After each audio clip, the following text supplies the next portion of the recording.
Microfones abertos, estamos aqui com mais um Nerd Veira, o podcast. Hoje eu estou aqui com o Thiago, que é o dono, ADM, CEO, do jeito que vocês acharem melhor, da página do Instagram chamada Quarta Parede.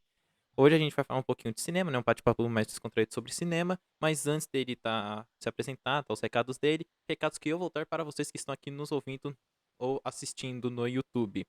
Primeiramente, se inscreva no canal e ative o sino para todas as notificações. E já aproveita que você está aí na descrição, já está aí embaixo, já vai aí na descrição e aí vê todos os links. Tem o link do Apoia-se para vocês apoiarem aqui o projeto, né? Para cada vez mais melhorar esse podcast.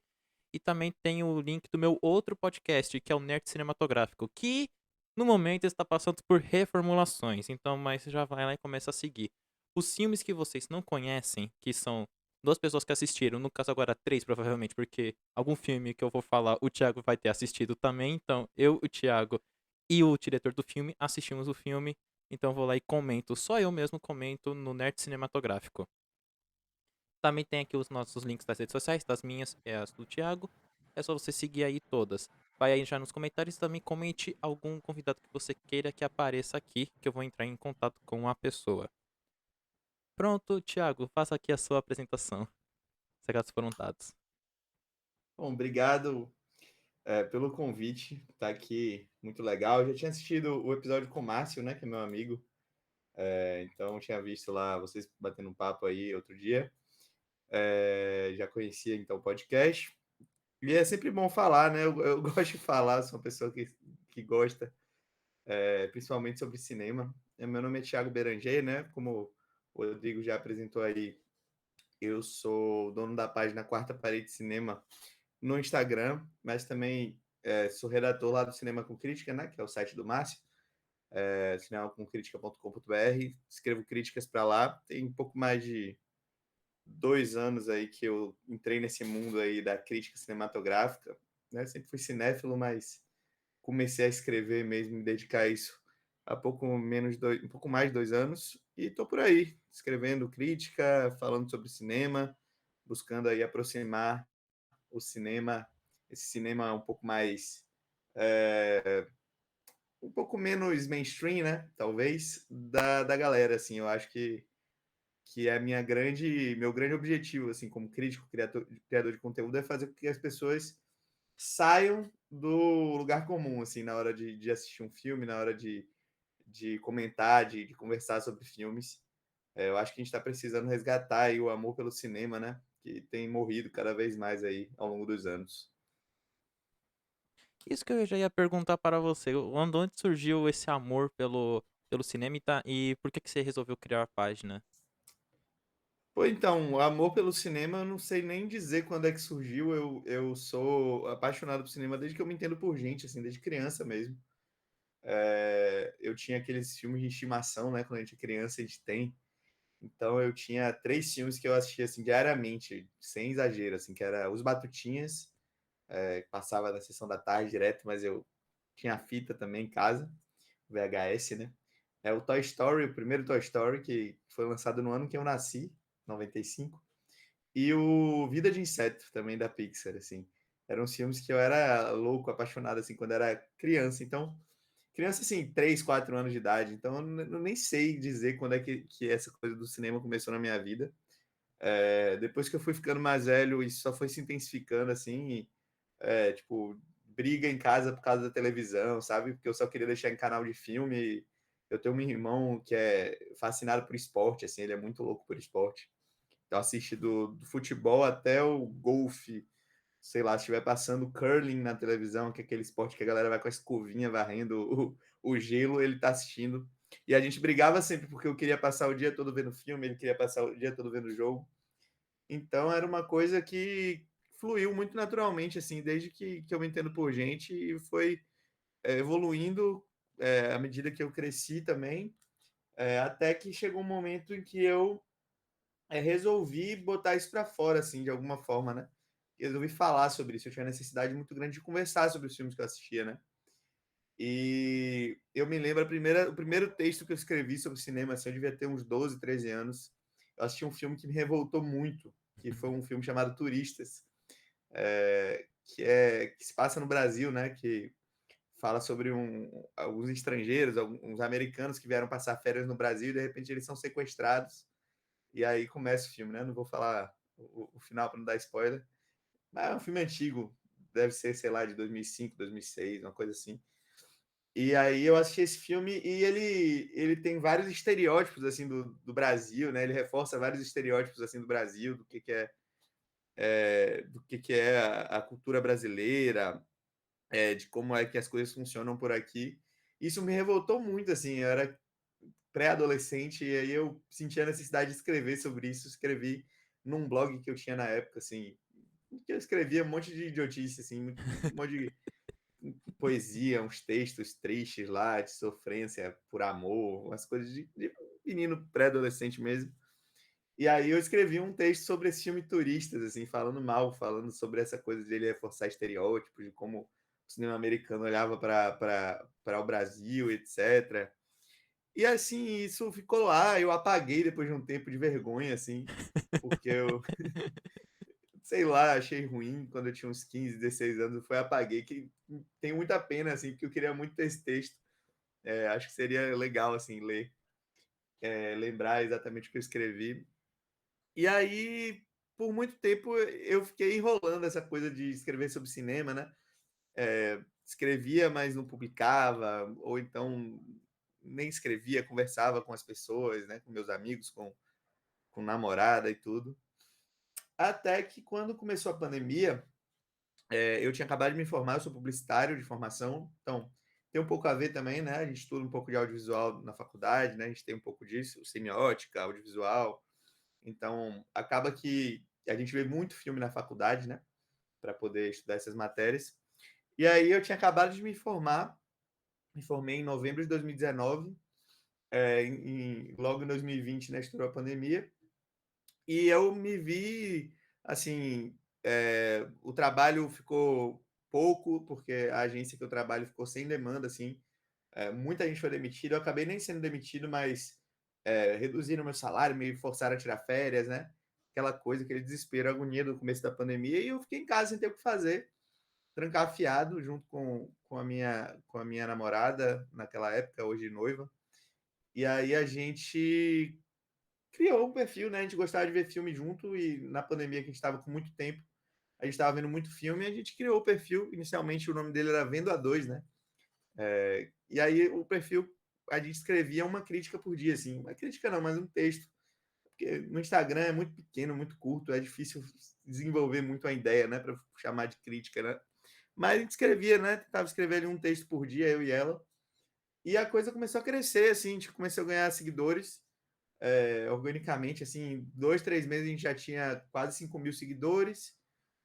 E aí isso foi legal, comecei a gostar do feedback da galera e tal. À medida que a pandemia, né, foi arrefecendo, minha noiva é médica, ela começou a ter muita demanda de trabalho, né? Também, na verdade, ela não era formada na época que a pandemia estourou, depois se formou no final de 2020, aí em 2021 começou a trabalhar mesmo. Ela começou a ter muita demanda, muito plantão, muita coisa, ela acabou não conseguindo dar conta assim de ajudar muito nas coisas do perfil. A gente conversou e como eu queria seguir essa carreira mesmo de verdade, assim, para mim acabou passando de um hobby e se tornando uma carreira mesmo, uma profissão, mesmo que não seja isso que me remunera até hoje, mas eu encaro como uma profissão. E aí eu mudei o nome do perfil, né? Transformei em Quarta Parede. Nesse meio tempo já conheci o Márcio, né? Já fazia alguns cursos com ele, né? Ele é professor de cinema também, então já tinha esse contato com ele. A gente conversou, ele me abriu espaço lá do Cinema com Crítica para eu escrever textos também mais longos, né? Comecei a sentir essa necessidade de escrever coisas para além do Instagram. E aí, pronto, comecei a escrever, comecei a interagir com outras pessoas, outros críticos, a conversar mais com pessoas do meio, assim. E hoje me considero aí um crítico de cinema em formação, né? Um crítico iniciante, né? Em começo de carreira, mas já com os meus textos, com as minhas ideias, né? Bem estabelecidas. E desde o começo do perfil, você já tinha a ideia de fazer esses filmes mais menos mainstream, né? No caso, como você falou no começo, você quer tirar esse mainstream, né? Você quer trazer aqueles filmes mais desconhecidos. Então, desde o começo do perfil foi isso ou no começo do perfil para poder crescer você misturava? Então, eu misturo ainda. A minha questão nem é trazer filmes que estejam fora do mainstream, necessariamente só filmes que estejam fora do mainstream. Mas é fazer com que as pessoas olhem para os filmes, mesmo aqueles blockbusters, né? Mesmo os filmes americanos com mais verba, com mais orçamento, né? Que fazem mais, ocupam mais salas de cinemas.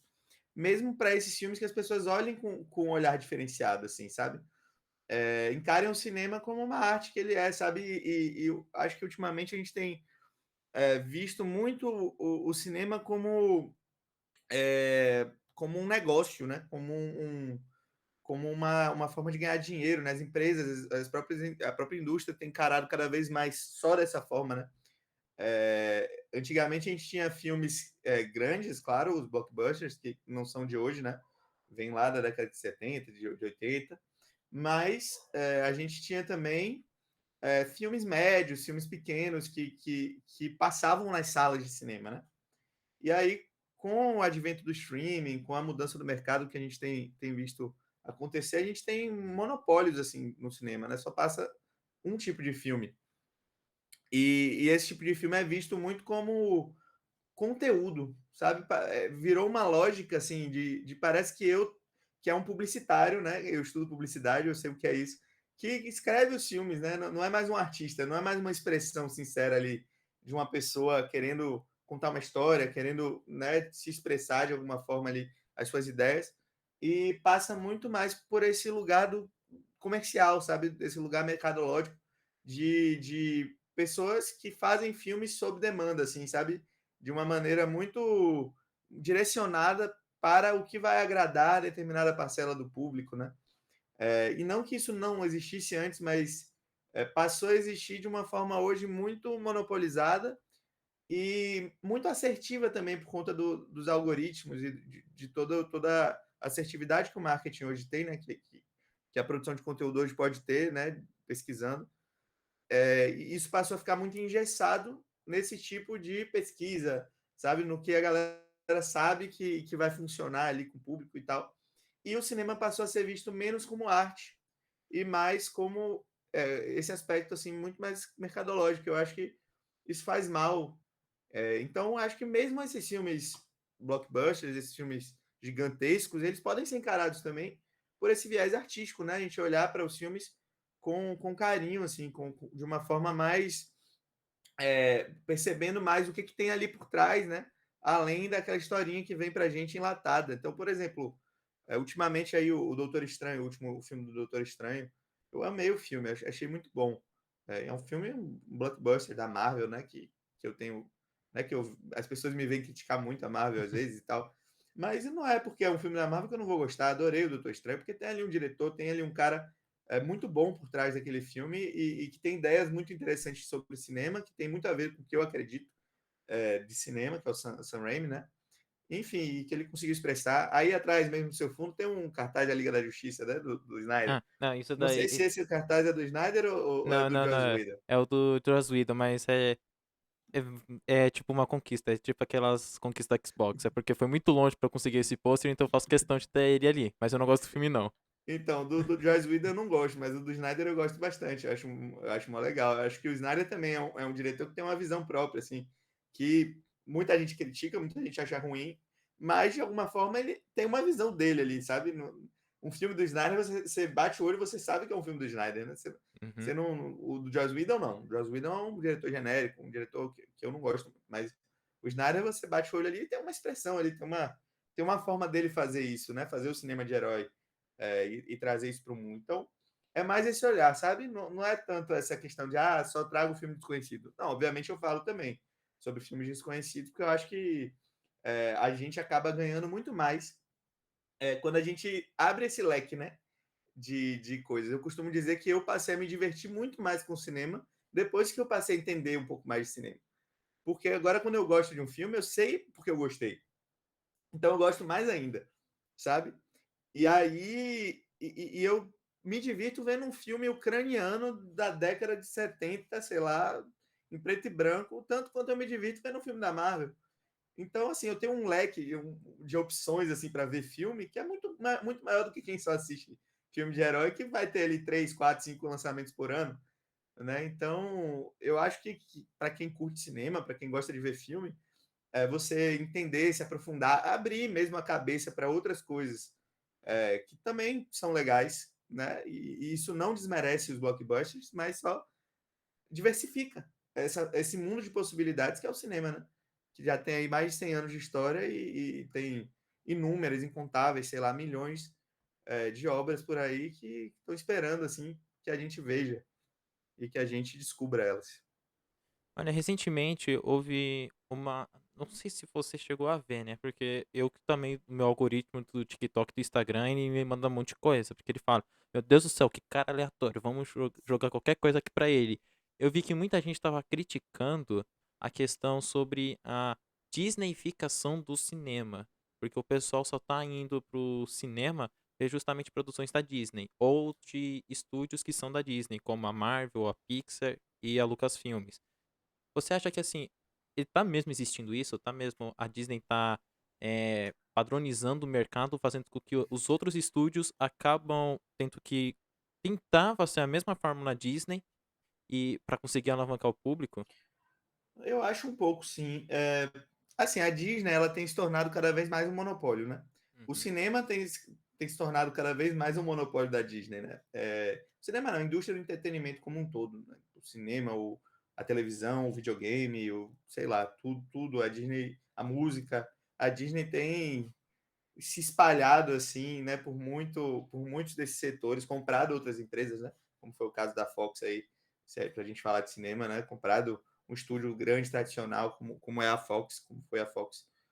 É, e eu acho que isso é muito ruim assim para a indústria como um todo, assim, porque a gente perde diversidade, a gente perde competição entre os próprios estúdios, né? Quando a gente tem um estúdio do tamanho da Disney ditando as regras do mercado, os outros são obrigados a se adaptar para sobreviver, né? Então, estúdios menores acabam precisando se adaptar para sobreviver. E uma coisa que me preocupa é que, assim, hoje as grandes competidoras aí no mercado, em relação à Disney, são plataformas de streaming, né? A Netflix, que é gigantesca também, a Amazon que tem entrado forte aí também nos últimos tempos, a Apple que tá se formando aí, tá enveredando para essa área, já tem um Oscar, né? Ganhou o Oscar com No Ritmo do Coração esse ano. Enfim, então a sala de cinema tem se tornado um espaço onde cada vez menos diversidade de filmes a gente encontra. A gente só encontra os filmes que correspondem a determinado nicho do mercado, né? E aí a gente perde a cultura de ir ao cinema para ver um filme, seja ele qual for. A gente só quer ir para o cinema quando a gente vai ter aquele mega evento. E aí as salas de cinema menores vão fechando, porque não é todo dia que tem esse mega evento, e quando tem, essas salas não conseguem se sustentar só através disso. As grandes empresas de exibição é que vão, né, permanecendo no mercado, porque tem um lastro para segurar ali as suas salas, né? E quando estreia um filme da Marvel, ou outros também, o Batman, por exemplo, agora também foi, né, monopolizou as salas de cinema e tal. A gente vê aqui em Salvador, eu fiz a conta quando lançou o Homem-Aranha, tinham mais de 40 sessões em um cinema daqui de Salvador, no mesmo dia. Por dia, tinham mais de 40 sessões. E de outros filmes tinham 4 sessões. Assim, sabe? Nossa. Mais de 40 sessões de um filme e mais dois, três filmes em cartaz, porque não tinham uma diversidade, só tinham 4 sessões, que eram filmes infantis, invariavelmente.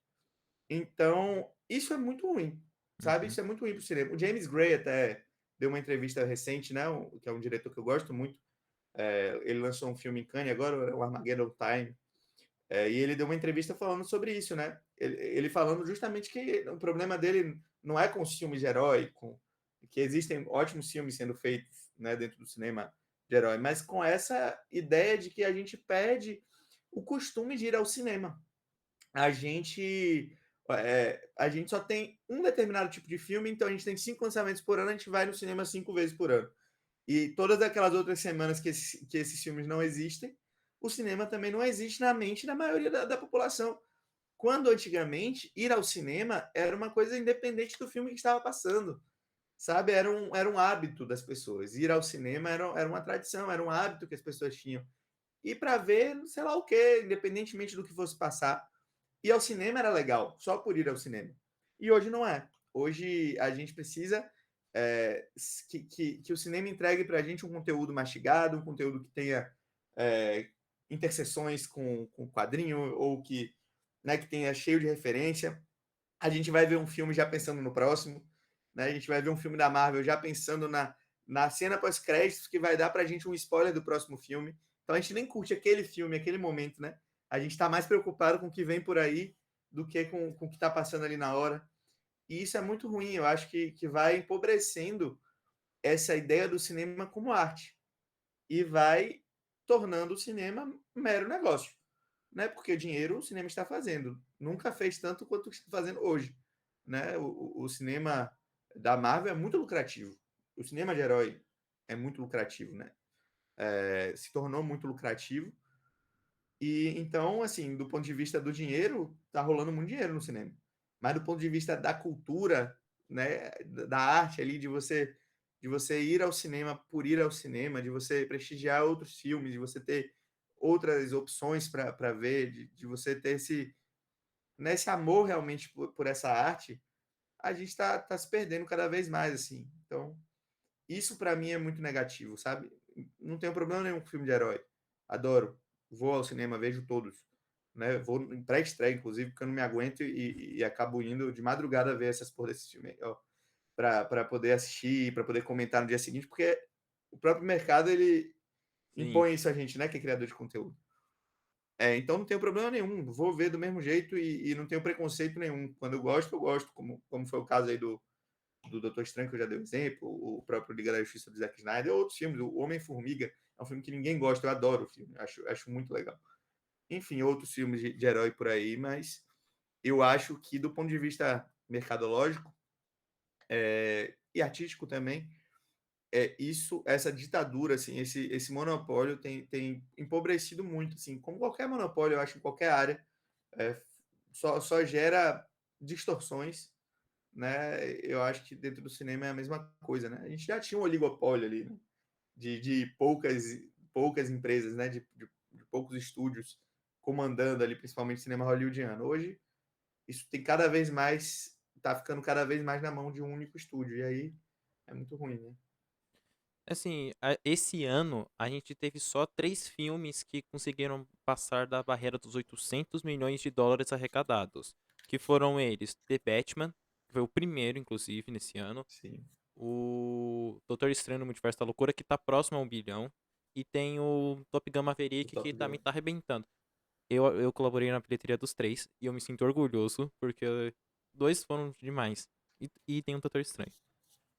Mas assim, tem uma coisa que o The Batman estreou 45 dias depois no HBO Max. O Doutor Estranho vai estrear próximo, né? Já tá quase estreando no Disney Plus, tá quase saindo de cartaz. E Top Gun Maverick também provavelmente já vai ser em algum serviço de streaming. Qual? Eu já não sei. Eles anunciaram. É a Paramount, provavelmente no Paramount Plus. Até o momento que a gente tá gravando, nenhum filme alcançou 1 bilhão, né? Que a gente tá gravando na terça-feira, dia 14. Então pode ser que até sexta-feira já tenha algum filme tenha passado, né? O Top Gun, o Doutor Estranho, porque eles ainda estão em cartaz. Você acha que nessa questão, os 45 dias no streaming após a estreia do filme faz com que ele não chegue a 1 bilhão? Porque Homem-Aranha, ele passou dois. E, tipo, não tinha previsão dele pra ir pro streaming. Você acha que, tipo, o Homem-Aranha, apesar disso, além do hype, também ajudou ele a passar isso? Eu acho que é muito mais essa ideia aí do cinema, de você precisar entregar esses grandes eventos, né? Agora, né? O Homem-Aranha é um filme que ele gerou muito hype em uma coisa que não é do filme, sabe? Tipo assim, é uma coisa externa ao filme, Uhum. que é o fato de você ter dois atores, né, que já fizeram ali o papel em outras produções, fazendo uma participação. Isso gera uma curiosidade e isso faz com que as pessoas vão ao cinema. Ninguém foi ver ao cinema para ver o Homem-Aranha. As pessoas foram para ver o Tobey Maguire, o Andrew Garfield e o porra, Tom fugiu o nome Holland. do meu, Tom Holland, se encontrando, né? As pessoas foram para isso, as pessoas não foram para ver o filme do John Watts, as pessoas foram para isso. A mesma coisa o Vingadores Ultimato, né? Que passou aí, né, acabou perdendo depois de novo para o Avatar lá o lugar de maior bilheteria, mas chegou a ultrapassar, né, o Avatar antes do relançamento lá e tal. Era a conclusão da saga do infinito. Então, as pessoas foram para ver isso, um grande evento da Marvel. As pessoas não vão ao cinema para ver os filmes mais. Uhum. As pessoas vão para ver grandes eventos. E assim, não me preocupa muito o filme ultrapassar 1 bilhão, não ultrapassar 1 bilhão, assim, porque a gente tem 3, 4 filmes por ano que vão fazer isso. Ou menos, dependendo do ano. Seria muito melhor a gente ter 20 filmes ultrapassando 200 milhões do que 3, 4 filmes que quebram a barreira de 1 bilhão, né? Eu acho muito mais legal se a gente diluísse isso, se a gente tivesse essa distribuição, né, ao longo de vários filmes por ano. Eu acho que hoje se bota a culpa nos filmes, né?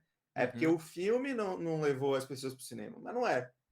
Eu acho que é justamente a indústria que criou um monstro, né? Foi crescendo os olhos, né, para cima desse nicho de mercado que se descobriu. Isso foi ganhando muita proporção.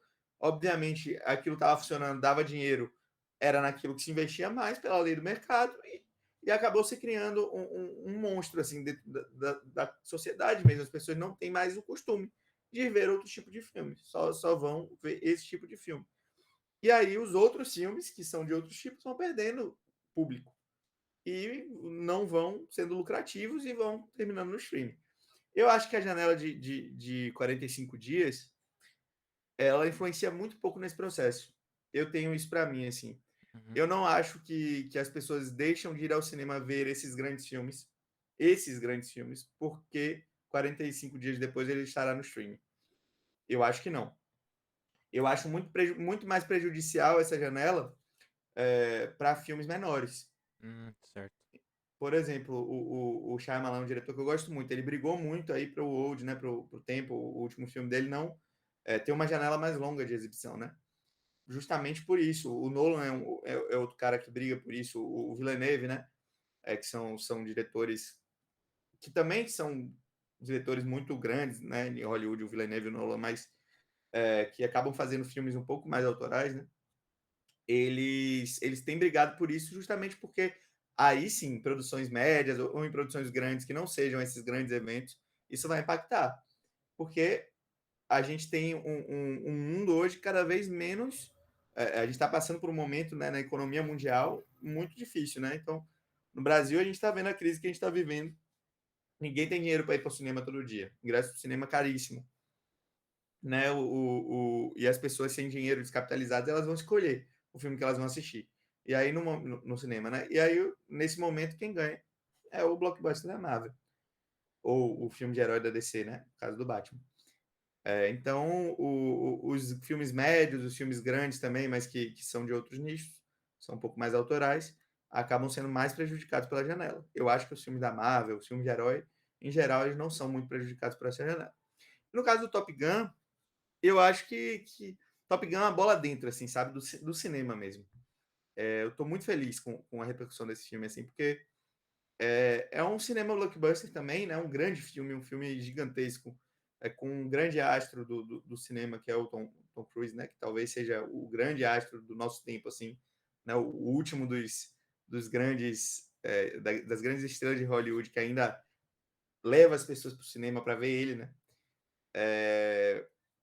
E é um filmão, assim, é um filme muito legal, muito divertido, que resgata muito essa coisa desse filme blockbuster mais raiz, sabe? Então, eu fico muito feliz que as pessoas estejam indo ver o filme, esse filme esteja sendo um sucesso de bilheteria, porque eu acho que isso pode ser, assim, uma luzinha, assim, no fim desse túnel, sabe? De dizer, ó, tem outros filmes aqui, outras coisas que também são gigantescas, também são blockbusters, também são grandes filmes, mas que vão por um outro caminho, um caminho um pouco diferente, mas que também podem ser lucrativos, né? De repente a indústria abre os olhos, assim, para isso. A questão é ser um remake, né? Um remake não, ali uma continuação, legado, né, que chama agora, tem Uhum. várias várias nomenclaturas, assim, para falar desses filmes, mas e acaba que aí se aproveita de toda essa nostalgia e tal do Top Gun.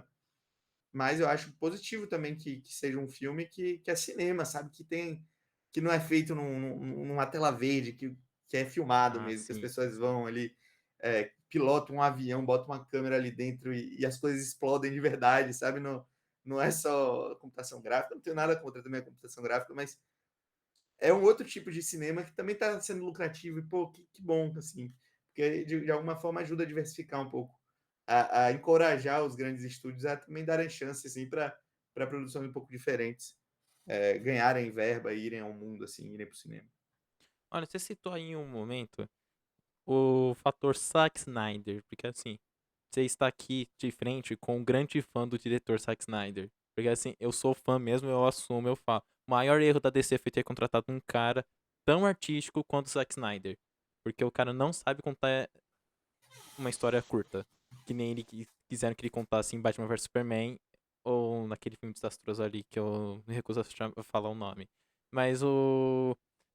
Mas assim, tem uma coisa que o Snyder é bem contramão, que eu acho que aí você vai concordar. Eu acho que você vai concordar comigo, né? Enfim, que quando vê o Liga da Justiça do Zack Snyder, aquele corte dele, vê um corte que, tipo assim, aquele filme precisava ter ido pro cinema, mas não ia atrair tanto público, porque pelo fato dele não seguir uma formulazinha padrão. Eu concordo. Eu acho o Zack Snyder um diretor muito interessante, assim. Ele tem coisas que eu gosto, tem coisas que eu não gosto, Uhum, mas eu não posso negar que ele é um diretor que tem uma visão, tem um olhar, assim, específico dele, né. É como eu falei no começo, né, um filme do Zack Snyder, você bate o olho ali e você vê que é um filme do Zack Snyder, ele tem uma abordagem muito própria. Então eu acho isso muito legítimo, assim, sabe. Ele é um autor, de alguma forma. Você pode questionar se é um bom ou um mau autor. Tem gente que detesta, mas ele é um autor, ele é um diretor que tem uma autoralidade, né, que tem um olhar próprio muito característico. E aí, cara, eu acho que isso incomodou muita gente, né, principalmente diante do que a Marvel estava fazendo, que é um cinema muito pasteurizado, né, que tem bons filmes também, mas que tem a cara muito mais dos produtores ali, né, do Kevin Feige, do que de um artista, né, do que de um autor de cinema, de um diretor de cinema. Então eles são filmes que seguem uma cartilha visual, uma cartilha, que tem mudado até, e isso é legal, assim, sabe, mas que seguiam toda uma lógica da verossimilhança, né, tipo assim, a gente tem que chamar magia de ciência alienígena para poder as pessoas aceitarem magia, uhum, porque o cinema perdeu essa vocação de ser mágico, sabe, de ser fantástico, de poder fazer o impossível, né, por uma questão aí de uma lógica verossímil, que tudo tem que estar explicado, tudo tem que ser muito realista para poder fazer sentido para as pessoas aceitarem e tal. E a Marvel foi por esse caminho, né. Nos últimos filmes tem desconstruído um pouco isso, acho, mas, por muito tempo seguiu essa lógica e o Zack Snyder vai para outro lugar, né? Vai para um cinema fantástico mesmo, um cinema bem, por mais que seja sombrio ali, que tenha tons de cinza, né? Que tenha toda essa pegada dele de saturada, mas um cinema que brinca com a fantasia mesmo ali, que coloca esses heróis ali num lugar de deuses, né? Como um panteão de deuses e tem uma fascinação até por esses corpos ali em movimento, por esses poderes todos, né? O Zack Snyder ele cultua os heróis da Liga da Justiça, né? Ele fica observando assim essa câmera lenta, né? Então os movimentos dos heróis são muito fetichizados até assim por esse olhar do Snyder. Ele vê muito, ele tem um amor muito grande por aquilo, você percebe, né? E eu acho que esse olhar dele acaba indo por um lugar que perde a aceitação do público que estava acostumado justamente com os filmes de herói do Nolan, né? Com os Batman do Nolan ali, que seguem essa lógica da verossimilhança, né? De tudo tem que ter um porquê, tudo tem que ser muito realista, tudo tem que estar aqui nesse mundo, né? Os próprios filmes da Marvel que vão por esse caminho, né? A Marvel começa o universo cinematográfico dela pelo Homem de Ferro, que é um herói ali que está dentro de um contexto muito mundano, né? Muito real.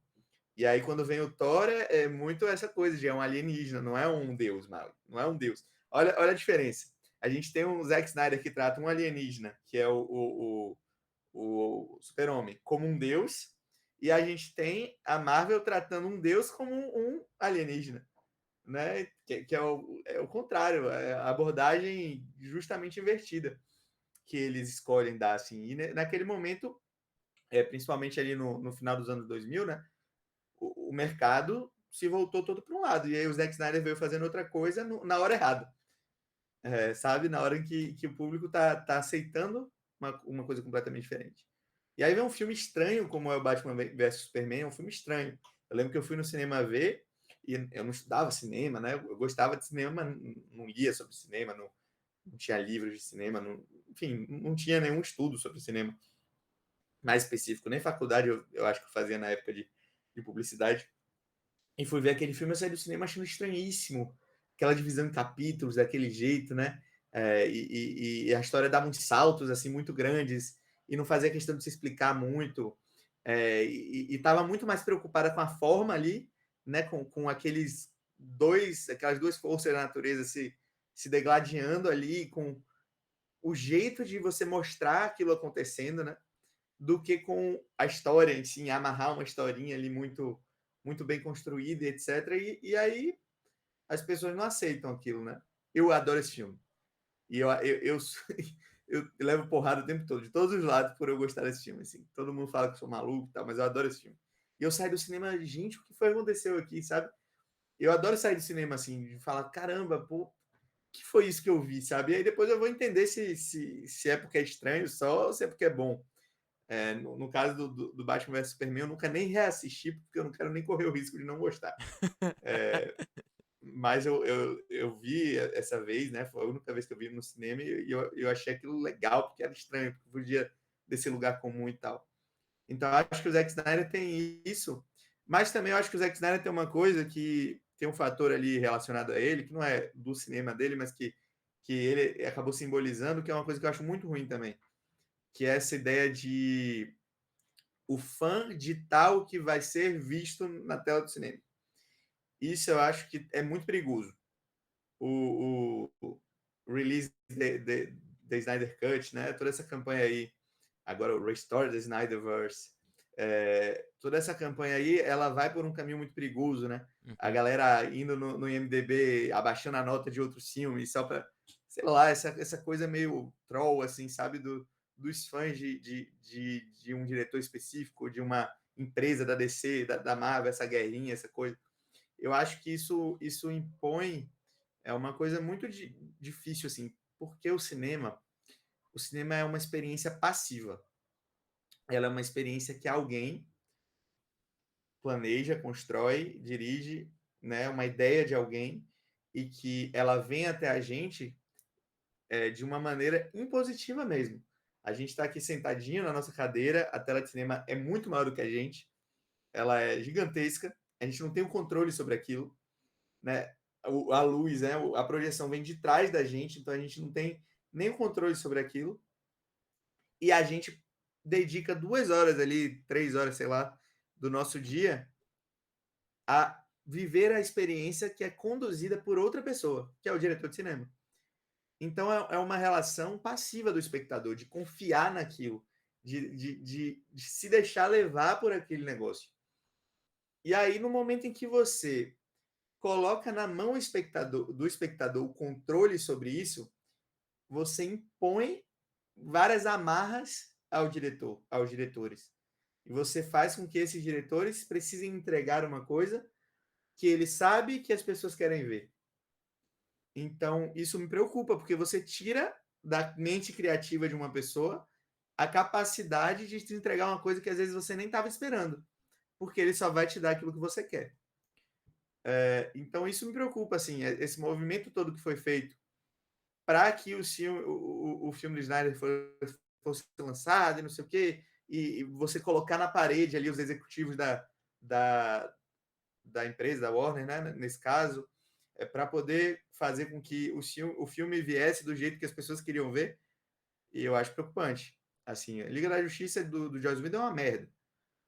não tô defendendo, jamais defenderei. Inclusive, eu gosto de Liga da Justiça do Snyder, do Snyder Cut. Mas foi o filme que aquela galera ali achou que era pertinente, né? Então, não sei. Foi legal, porque de alguma forma a gente empoderou o autor ali, que foi o Snyder, né? E colocou na mão dele ali o controle sobre o filme dele, lançou o filme dele do jeito que ele quis. Mas, ao mesmo tempo, o movimento, sabe? Essa coisa de você infernizar a vida das pessoas, de você diminuir a nota de um filme por pura sacanagem, né? Só porque você tem uma rivalidadezinha ali e tal. Isso eu acho que é um movimento perigoso, assim, que acaba colocando as mentes criativas contra a parede para que entreguem só o que as pessoas querem ver, porque se não entregar o que as pessoas querem ver, as pessoas vão reclamar no Twitter, as pessoas vão fazer boicote, as pessoas vão fazer esse tipo de coisa que foi feito e isso acaba podando a galera, os criativos, né? Assim, mudando assim do cinema, agora indo pro streaming, você citou aí a questão do controle, né, do espectador, que a gente vai controlar o que a gente quer ver. Mas assim, recentemente, é bem recente mesmo, é uma política de uns 3 anos pra cá. A Netflix adotou o modelo de filme toda semana. Um filme novo toda semana, um filme original Netflix toda semana. Você acha que fazendo isso, que agora eles vão mudar, finalmente eles vão mudar, mas eu acho que eles vão mudar de uma forma bem ruim, porque eles não vão mais colocar os filmes de autorais como Dois Papas, O Irlandês, eles sim vão focar nos grandes blockbusters, né, que eles querem lançar blockbusters para chamar de novo os assinantes. Você acha que não com essa nova política que eles vão adotar, mas com essa que eles adotaram de um filme novo toda semana, você acha que assim eles mataram muito a mente criativa das pessoas, dos diretores, dos roteiristas? Assim, eu acho que 90% dos filmes que são produzidos pela Netflix são descartáveis. São muito descartáveis. Assim, são filmes que você vê num dia e no dia seguinte você nem lembra. Posso citar dois aqui que eu odiei, que foram o Red Notice, né? Acho que é Alerta Vermelho em português, né? Uhum. Que é com o The Rock e o Ryan Reynolds, e o Projeto Adam, também com o Ryan Reynolds. Aliás, o Ryan Reynolds só tem feito porcaria. Tirando Deadpool, meu Deus, prendam esse cara, porque, enfim, todos os filmes, eu detesto o Ryan Reynolds.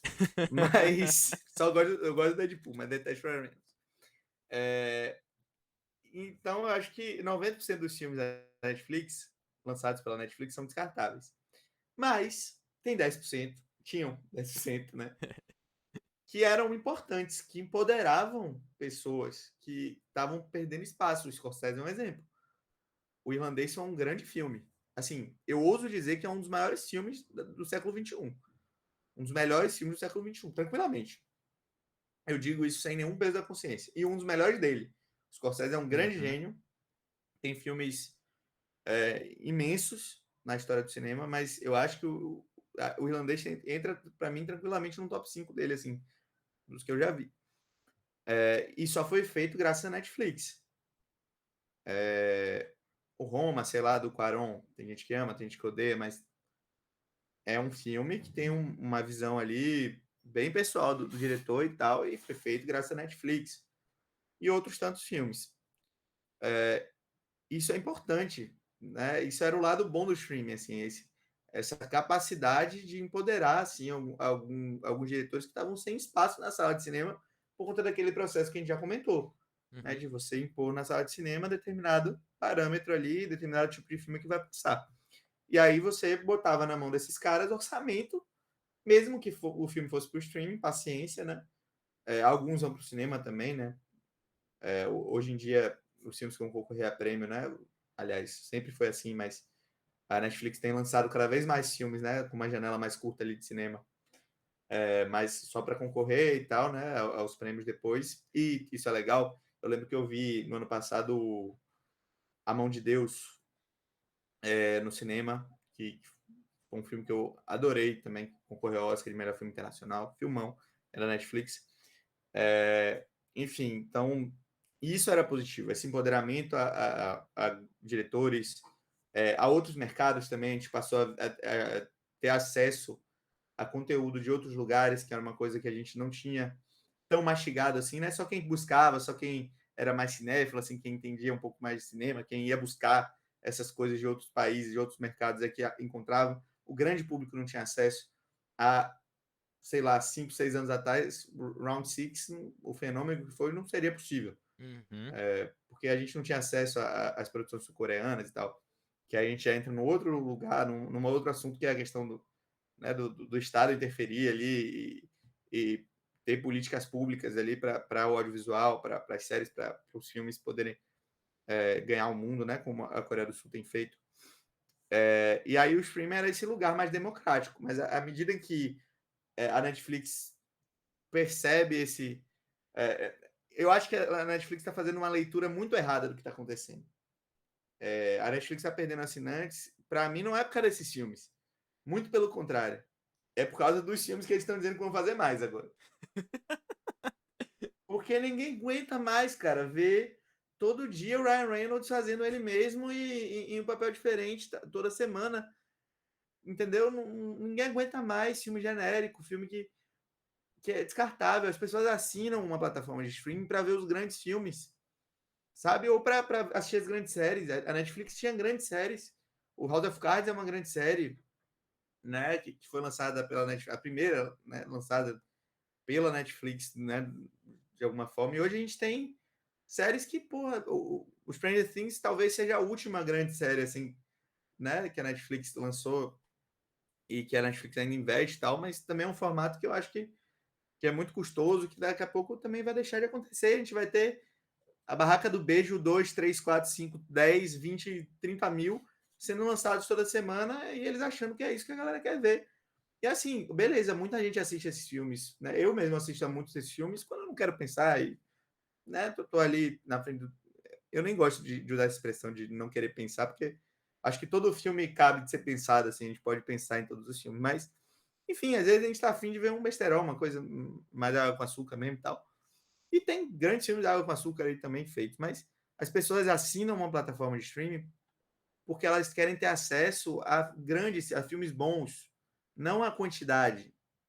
Né? É óbvio que a quantidade é importante, né? Que o tamanho do catálogo é importante, mas se você tem um monte de merda ali, milhões de merdas, é muito melhor você ter milhares de filmes bons do que ter milhões de filmes ruins.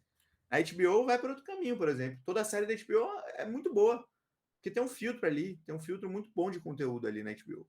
A produção é mais lenta, mas a gente tem séries muito boas ali. Até hoje sendo produzidas, Succession é um fenômeno, uma grande série, uma das melhores séries da televisão. E tá aí, tá lá na HBO, lançando os episódiozinhos toda semana e tal. Né, cada temporada semanal, né? Os episódios são semanais. A Netflix é outro formato, que já é uma outra coisa prejudicial também, é essa ideia de você consumir muito mais do que você apreciar, do que você, né, se divertir, do que você ter uma experiência ali, né? É muito mais esse consumo, é um fast food, né, do cinema, o que está se tornando a Netflix ali. É aquela coisa que você assiste, mas você não lembra, aquilo não te marca, você não reflete aquilo simplesmente está ali e é descartável, é consumido e descartado logo depois. Então, eu acho que é uma leitura muito errada, assim. Eu acho que a gente cada vez mais vai ver plataformas de streaming menores surgindo e se tornando sustentáveis, assim. Eu acho que a gente cada vez mais vai ter uma competição dentro desse mercado aí legal, porque eu acho que plataformas tipo a Mubi se tornam sustentáveis porque oferecem filmes que são diferentes, né? E que tem uma curadoria. Eu acho que a curadoria é o grande futuro assim do streaming, essa curadoria de conteúdo, essa coisa de você escolher coisas que tenham um perfil legal e que tenham atinjam a nichos específicos assim. Esse conteúdo descartável geral para todo mundo, eu acho que é uma coisa que está fadada ao fracasso assim. Cada vez mais a gente vai ter demandas específicas sendo atendidas assim por plataformas como a Mubi, como a própria HBO tem se tornado, a Star Plus, que é legal, tem um catálogo muito legal ali da Disney, da Fox, né, que tem um catálogo muito bom, sei lá, e outras plataformas aí, e as produções originais boas, os bons filmes, o Irlandês, o Dois Papas, o Roma, é, esse ano o Ataque dos Cães, grande filme também, Tic Tic Boom, esses filmes que têm realmente uma ideia, uma visão ali por trás, né? Que não simplesmente estão para cumprir tabela do lançamento semanal de um filme, né? Para atender uma demanda de mercado. Bom, você falou uma coisa que eu concordo. A Netflix está tendo uma visão muito errada do mercado, inclusive nas séries. Porque eu nunca vi uma plataforma, uma emissora, no caso, né? Que nem a Netflix também chega a ser uma emissora, uma plataforma, mas ela tá transmitindo algo, né? Pegar uma série que foi muito bem vista no dia do seu lançamento, houve uma repercussão muito grande até nos dias anteriores, teve muito tempo no top 10, eles vão lá e cancelam a série. Qual Então, é que você está falando? é um monte. Um Vamos Ah, monte. tá. conversar. Eu adoro falar Vixe, sobre o que eu a aprendi. Alexa se manifestou aqui. Um monte de série assim. Um exemplo aí mais recente foi aquela Cowboy Bebop, Bebop, sim. Vamos que conversar. Eu adoro Alexa, falar. para. a Alex tá querendo participar do podcast junto Do também. A podcast. gente tá falando com concorrente dela, ela ficou meio irritada. Mas assim, o Cowboy Cowboy Bebop, Bebop, ele sim. teve uma audiência considerável, teve uma aprovação da crítica que a Netflix quase nunca levou a sério por conta de muitas séries também que foram fracassos de crítica, mas teve bastante gente assistindo, eles renovaram. Então, não só Cowboy Bebop, né, mas várias outras séries aí que pode citar um monte aí que eles vão lá e falam assim, ah, essa eu cancelo, Final Space foi cancelado, então assim, eles vão cancelando a, sei lá, é, Ah, eles tampam o olho e falam, quem que eu vou cancelar hoje? Eu preciso cancelar alguém, então eu vou lá. Tá parecendo a galera saiu do Twitter uma. cancelando o famoso dia sim, um dia não, a Netflix vai lá e cancela as séries. Saiu uma notícia hoje aí da criadora dessa série nova aí dos vampiros, né? Das vampiras. Sim, Nem sei o nome da série, mas ela falando que ela tweetou, né? Que pedindo para as pessoas assistirem nas primeiras 2 semanas, porque se não batesse lá uma meta, a Netflix cancela. ah, E aí esse é o único parâmetro, né?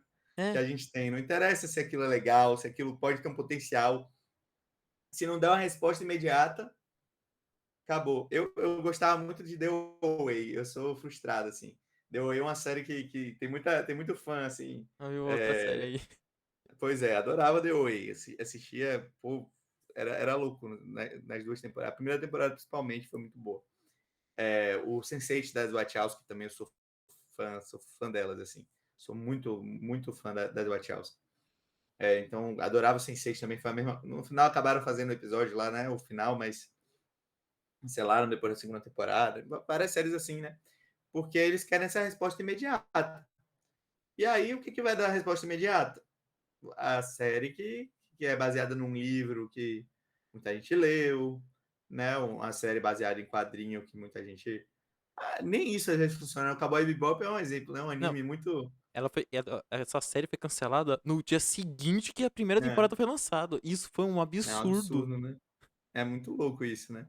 Eu não sei por quê, né? A gente se pergunta por quê. Qual é o critério, né? Qual é o parâmetro que eles têm? Essa moça agora falou essa ideia das 2 primeiras semanas, né? Mas às vezes nem isso acontece. Então é muito pouco, assim.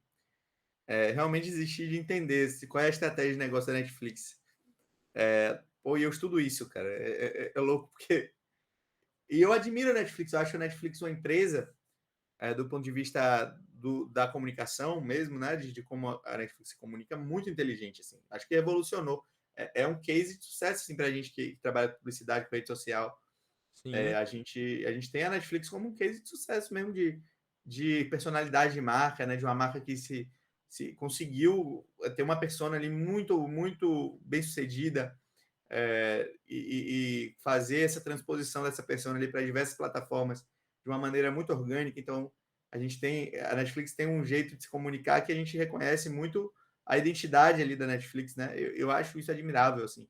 Admiro muito esse trabalho de comunicação que a Netflix fez, mas a estratégia de negócio eu sinceramente não estou entendendo. Principalmente depois dessa última decisão aí, né, de acabar com o investimento em criadores, né, e ter uma produção assim mais descartável. Isso não faço ideia do que eles querem, de onde eles querem chegar com isso. É que nem. Não é só nos séries, né? Que tipo, ah, cancelou. Também tem a questão das continuações dos filmes, que nem o. teve o filme chamado Bright, com Will Smith. Que Sim, esse sim, eu filme, lembro. desculpa aos fãs que gostam, mas assim, é lamentável o filme. Eu lembro que eu assisti ele quando estreou, achei ele lamentável demais. Foi assim, que desperdício de talento do Will Smith nesse filme. Pela madrugada. E eles estavam planejando uma continuação até outro dia. Foi, eu vi. Só foram cancelar a produção da sequência por conta do tapa do Will Smith. Porque senão ainda estaria É, estaria tem isso. produzindo. Isso que eu fiquei, meu É, o Deus. Smith tem tempo que tá desperdiçando o talento dele, né? Tem tempo que também. Sim. É outro que tá perdido aí, não sabe o que faz da carreira. Ganhou o Oscar, né? Não dá nem pra falar disso, mas. Não dá nem pra falar isso dele, porque ganhou o Oscar, mas não é bom o King Richard, né? E o tapa eu acho besteira. Enfim, acho que fazem muito pior e às vezes a gente nem. Sim. Outros atores brancos, né? O outro aí agora sendo endeusado aí, né? Johnny Depp sendo. Muita gente dizendo que ele é maravilhoso, que isso e aquilo. Numa história que é muito complicada, né? Assim, eu nem falo sobre isso no perfil, né? Eu procuro não falar sobre fofocas de Hollywood e tal no perfil, porque eu tento focar nos filmes. Mas tá aí um ator que não estava certo. Por mais que a Amber Heard ali também, né, tivesse feito várias coisas questionáveis e absolutamente negativas, mas ninguém tá certo nessa situação. E aí a imagem que fica dele aí para muita gente é que foi inocentado, tá? Não foi inocentado, né? Não deixou de ser de agredir a esposa, né? Também. E aí o Will Smith acontece aquilo e tal, e a mão do mercado vem com muito mais força, né? Numa pessoa que tem o perfil dele, mas enfim, nem é o tema assim do podcast, né? Mas assim, o Will Smith, ele fez aqui, eles estavam planejando e tal. Eu falei assim, meu Deus do céu, quando anunciaram Bright 2 O foi Bright. oficialmente cancelado, eu falei assim, pera, eles não tinham cancelado ainda essa bomba? E o Death Note, que até hoje a Netflix trabalha na sequência. Então, mas aí o Death Note eu acho um filme legal. Eu Ah, acho. Eu gosto muito da série, uhum. do anime, gosto, li o mangá também. O filme vai por outro caminho, assim, muito diferente, mas eu acho que o Adam Wingard, né, que é o diretor do filme, que também é o diretor do Godzilla vs Kong e tal, é um diretor muito interessante, assim, dentro desse cinema mais comercial hollywoodiano. Eu acho que então o olhar ali dele do Death Note, essa coisa meio incel, assim, né, dele, eu acho uma grande piada, assim, o filme é uma grande crítica a esse, na minha concepção, né, então eu Uhum. acho que tem um olhar ali interessante. Mas entendo que quando eu assisti a primeira vez, na época que lançou, eu odiei também, porque eu tinha uma expectativa muito grande por causa do anime, que eu era apaixonado pelo anime, mas depois que eu me libertei dessa coisa da adaptação ter que ser fiel, pô, minha vida mudou. Isso mudou minha vida. Assim. Eu pensar que a adaptação não tem que ser fiel porra nenhuma, assim, que cada coisa é uma coisa e que cada obra é uma obra que tem que se basear, assim, que ser boa. Sabe? Que tem um. Eu acho que um filme só precisa ser bom, não precisa ser fiel. Se for bom e não for fiel, tanto faz. Da mesma forma, o contrário, né? Eu tenho um livro aqui do Star Wars, que é baseado no filme. Se o livro for bom, mesmo que fuja do material original lá do filme, tô nem aí, desde que seja bom. Então, eu acho que o Death Note é isso, é diferente, mas é para um caminho também que é interessante. E aí o Adam Wingard eu acho que é um diretor legal, mas eu acho que ele nem ia voltar para essa continuação. Não, Eu eles acho iam que ia trocar o ser. diretor, produtor, ia ser outra galera por trás, os mesmos atores, né, do primeiro. Só que assim, É o Nat Wolff, né, que faz esse filme? Ou é o irmão? não Eu sei. sempre confundo, os dois são muito parecidos, são irmãos. Eu sei que assim, a Netflix ainda tá querendo fazer a sequência, que eles falam assim, o filme foi muito aclamado pelo público. Eu não sei que por que assim, mas enfim, o filme foi mesmo muito visto pra galera É. criticar. Então assim, mas tem uns loucos que assistem o filme ruim mesmo. Eu acho que a crítica redescobriu esse filme muito, assim. Brasileira, sobretudo, assim. Essa ideia do cinema vulgar, né? Que tem uns críticos que são muito filiados a essa ideia de um cinema vulgar, né? Um cinema que tem um olhar vulgar sobre si mesmo, assim, que não se leva tanto a sério, né? Que tem uma proposta mais bonachona, assim. O Arthur Tuoto, né, que é um crítico que muita gente segue, gosta e tal, professor também de cinema, ele tem essa linha essa corrente de pensamento. Ele gosta do filme. Ele fez ele revisitou esse filme, reviu esse filme e outros críticos também, e acabou que o filme ganhou esse status meio cult, assim, no Brasil. Engraçado isso. Tem muita gente que gosta. Eu acho legal, assim, eu não morro de amores, mas eu acho interessante, eu acho engraçado. Mas assim, vamos ver, né? A sequência tá aí sendo planejada desde 2016. Então vamos ver se assim, tanto tempo assim de demora que tomara que seja melhor que o seu original. Né? Pelo amor de Deus. Mas assim, para um último assunto aqui do podcast, a questão assim, estão surgindo muitos streamings, né? Tá aí cada piscada de olho tá surgindo um novo, né? Tá nascendo um novo. Cada empresa quer fazer o seu, exceto a Sony, que eu achei isso fenomenal. A Sony simplesmente fala e fala assim: vou fechar com esse aqui, vai pra tal streaming. Por quê? Porque eu quero. Eu simplesmente assim, apenas. Eu quero que esse filme vá para esse streaming. A gente pode ter visto isso com Angry Birds, que foi pro Prime Video, o Família Mitch, que foi pra Netflix. Então cada um foi pra um cantinho. Até o Hotel Transilvânia foi pro Prime Video, o Homem-Aranha vai pro HBO Max. Então cada um eles falam assim, ó, eu quero nesse streaming porque eu não vou gastar dinheiro com isso. Mas assim, você acha que essa concorrência de streams que tá surgindo aí, essa montoeira, ela vai ser mais de forma que vai ajudar a indústria, porque aí cada um vai querer fazer um filme melhor que o outro, falando assim, não, eu tenho uma produtora melhor, vou fazer um melhor que você, ou isso vai ser prejudicial porque o público não vai saber onde vai assinar, tipo, não, eu assino esse, assino esse, assino esse. Ó, eu acho que é bom, que a competição é sempre boa. Aí eu acho que o público vai começar a fazer escolhas. E aí eu acho que a Netflix tá errada, porque aumenta o preço, né? Aumentou agora o preço de novo, e entrega pouca qualidade. Aí você vê a HBO entrando no mercado com preço bem abaixo, com um catálogo muito bom. A própria Star Plus entrando no mercado com preço bem abaixo, um catálogo muito bom e o esporte ali também, né? Muito forte. Né, a ESPN ali e tal. É muito forte dentro da plataforma. O Prime Video também oferecendo, diversificando, né? Oferecendo ali campeonato de futebol também, etc. Eu acho que a tendência é essa, assim, é a gente ter cada vez mais esse tipo de conteúdo sendo distribuído através do streaming. A televisão tradicional, eu acho que vai ficar cada vez mais em segundo plano, né? A televisão aberta. Eu acho que no Brasil ainda dura bastante, Uhum. porque a gente tem uma cultura muito forte de televisão, né? Mas esse conteúdo da TV fechada, aí eu acho que vai migrar mesmo para as plataformas de streaming. A gente vê a própria Globo, né? Se adaptando a essa realidade, trazendo aí fazendo o Globoplay e atualizando lá o jeito deles mesmo de vender o pay-per-view de futebol, de Big Brother e de outras coisas.